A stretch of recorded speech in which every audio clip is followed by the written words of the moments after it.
नमस्कार। आज हम हल संधि के विषय में पढ़ेंगे, जिसे व्यंजन संधि कहा जाता है।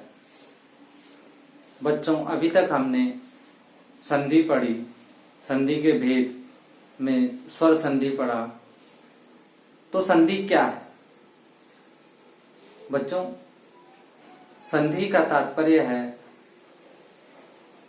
दो वर्णों से उत्पन्न विकार को, दो वर्णों का मेल हुआ, उससे विकार उत्पन्न हुआ, उसको संधि कहते हैं। देखिए कैसे, जैसे हम एक छोटा सा उदाहरण जो हम हमेशा करते आ रहे हैं, वो ले लेंगे। पुस्तक धन आलय, आलय, ठीक है। अब देखिए संधि कैसे पता लगे।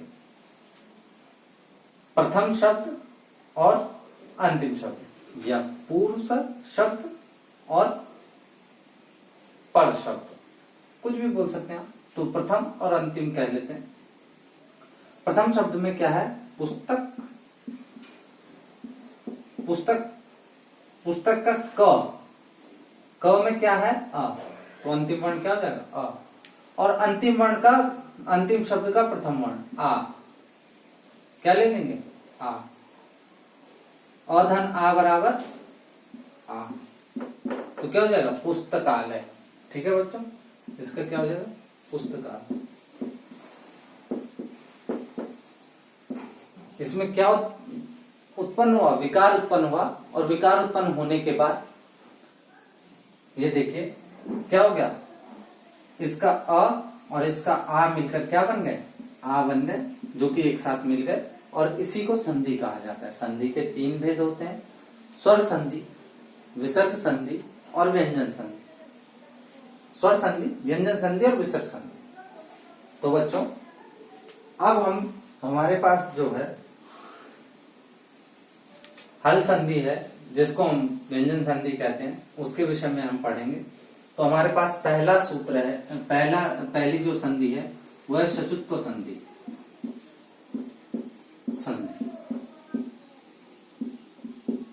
बच्चों, जिस प्रकार से हम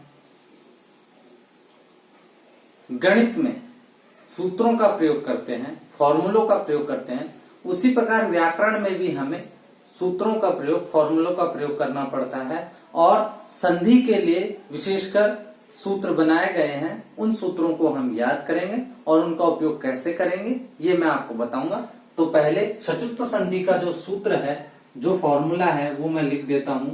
तो सचुत्व संधि का फॉर्मूला है स्तोह इश्चुना इश्चु, स्तोह इश्चुना इश्चु। बच्चों, मैं आपको सूत्र से ही परिभाषा बता दूं, आप खुद से लिखेंगे। सिर्फ मैं आपको बताऊंगा कि आपने सूत्र याद करना और परिभाषा कैसे, क्योंकि यही परिभाषा है इसकी।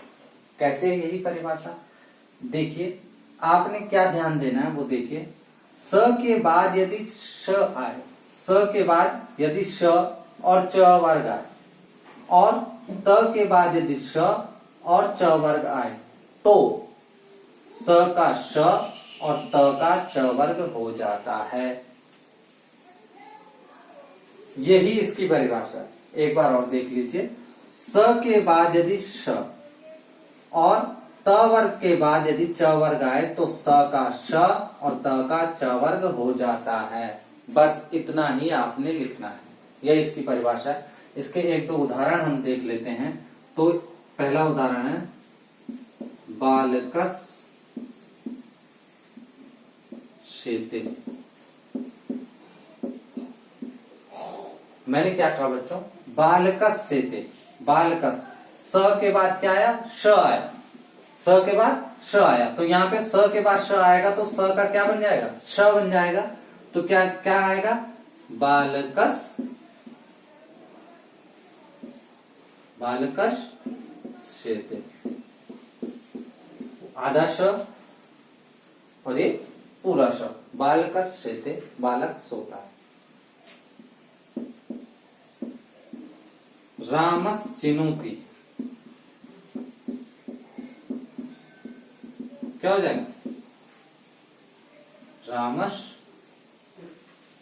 चिनोति। ऐसे इसके उदाहरण है कस धनचित कश्चित। ठीक है बच्चों, तो अब आपको पता लग गया होगा सजुक्त संधि क्या है। सजुक्त संधि के विषय में आपको पता लग गया होगा। बालकस्य थे, स के बाद श आया तो क्या हो गया? श हो गया। स के बाद च आया तो क्या हो गया? श हो गया। देखो कहा था ना। इसी प्रकार हमें आगे देखना है। एक और उदाहरण देख लेते हैं। सत धन चित, त के बाद च आया तो क्या होना चाहिए? च होना चाहिए, तो क्या होगा? सचित। सचित। ठीक है, अब हम दूसरी संधि पढ़ेंगे। इसकी परिभाषा आप स्वयं लिखेंगे। दूसरी संधि है स्तुत्व संधि। स्तुत्व संधि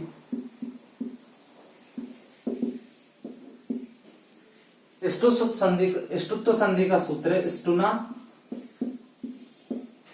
स्टुहु। स्टुना स्टुहु।